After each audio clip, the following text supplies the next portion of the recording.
तपाईहरुलाई पनि लिबर खानु मन पर्छ है तर बनाउनु चाहिँ एकदमै अल्छी लाग्छ है तर बनाउनुको लागि बिना हात चलाए है बिना मसिनले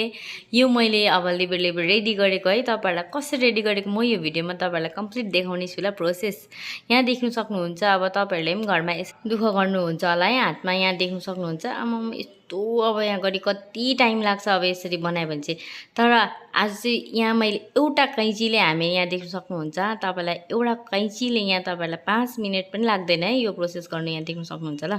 कैँचीले चाहिँ अब डोलाई चाहिँ यसरी हैन मज्जाले हातमा अब यसरी लिनु पर्यो है अन्त यसरी चाहिँ हेर्न सक्नुहुन्छ अब त्यो हातले तपाईलाई उयो गरिरहनु परेन यहाँ अब देख्न सक्नुहुन्छ यी कैँचीले सर्ट काट्दै के सजिलो यहाँ कट हुँदैछ देख्न सक्नुहुन्छ लाइभ तपाईलाई देखाउँदैछु है यो प्रोसेस चाहिँ एकदमै इजी है एकदम सर्टकट हो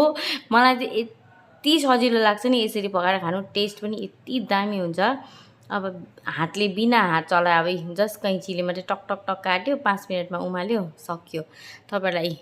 अब म तपाईलाई डल्लै गरेर देखाउँछु है यहाँ देख्न सक्नुहुन्छ अब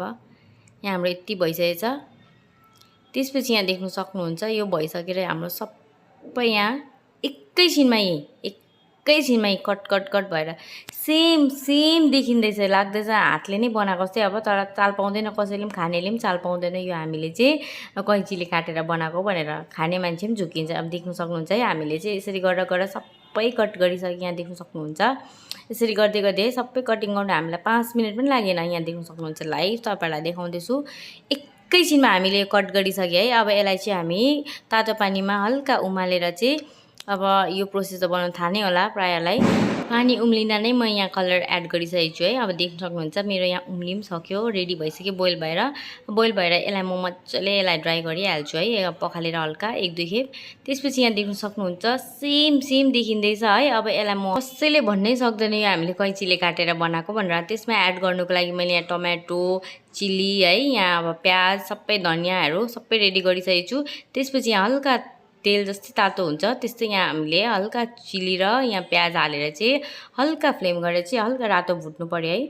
अब हामी चाहिँ यसरी बनाउँछौँ तपाईहरुले चाहिँ कसरी बनाउनुहुन्छ कमेन्ट गर्नुहोस् ल मलाई म चाहिँ यसरी नै बनाउँछु जहिले पनि है प्याज र अब यो पहिला खुर्सानी एड गरेर त्यसपछि हल्का टमाटो हालेर चाहिँ हल्का यसलाई डिप फ्राई गर्नुपर्छ है त्यसपछि मात्रै म लिबर चाहिँ यहाँ हाल्छु अब देख्न सक्नुहुन्छ अब हल्का यसलाई फ्राई गरिसकेर चाहिँ अब चाहिँ म यसमा एड गर्ने छु यहाँ लिबर जुन चाहिँ हामीले कैँचीले बनाएको है कटिङ गरेर यहाँ देख्न सक्नुहुन्छ अब त्यो चाहिँ हल्का के मजाको स्मुथ अब एकदम टालेको पनि छैन है जस्तो अब टालिन्छ नि कति पतला भएर एकदम दामी भएको छ यहाँ एकदम इजी है अब म यसलाई हल्का फ्लेम गरेर चाहिँ हल्का भुटिहाल्छु नभए चाहिँ एकदम स्टिकी हुन्छ है नभए टालिन थाल्छ कराईमा अब यसलाई मजाले हल्का भुटेर चाहिँ त्यसपछि एकछिनपछि चाहिँ अब हल्का भुटेर चाहिँ अब यसमा गार्लिक हाल्नु पर्यो लसुन है अलिक पेस्ट बनाएर यसरी चाहिँ म एड गर्छु अब तपाईहरुले चाहिँ कसरी बनाउनुहुन्छ म चाहिँ जहिले पनि यसरी नै बनाउँछु है सिम्पल प्रोसेसले अब यहाँ यसरी हल्का भुटिसकेर अब मजाले भुट्यो हल्का 5 मिनट्स जस्तो अब कम्ती फ्लेम गरेर भुट्यो त्यसपछि चाहिँ लास्टमा चाहिँ हाई फ्लेम गरेर भुटेर चाहिँ यहाँ देख्न सक्नुहुन्छ अलिकति ड्राई हुन्छ है त्यसपछि यहाँ मैले यहाँ धनियाको पत्ता मजाले यहाँनिर छरिदिएँ तपाईहरुले बादमा छर्दा पनि हुन्छ मलाई चाहिँ यसमै एड गरेर चाहिँ मजा लाग्छ टेस्ट मिठो आउँछ है म चाहिँ यसरी नै एड गर्छु जहिले पनि अब यहाँ मजाले भुटिसकेर चाहिँ यहाँ देख्न सक्नुहुन्छ मैले जस्तो यहाँ प्लेटिङ गरेँ क्या दामी यहाँनिर अब यस्तो दामी देखिँदैछ नि हातले बनाएको हो कि कैँचीले काटेर बनाएको हो कसैले भन्नु सक्दैन यति डिलिसियस देखिँदैछ नि अब हामीले तपाईलाई योलाई टेस्ट गरेर देखाउने छु ल यो तपाईलाई यति दामी देखिँदैछ नि अब क्यामेरामा त्यति दामी देखाउन सकिँदैन तर रियलमा यति दामी देखिँदैछ नि यति टेस्टी देखिँदैछ नि मसित त वेटै भएको थिएन है अब जस्तो यो पाक्यो म त खानु लागिहालेँ हस्बेन्डले पनि ट्राई गर्नुभयो यति टेस्ट लाग्यो उहाँलाई एकदम डिलिसियस हामी त एकदम कुरा गरेकै अब मजा आयो भनेर बनाउनु पनि सजिलो हो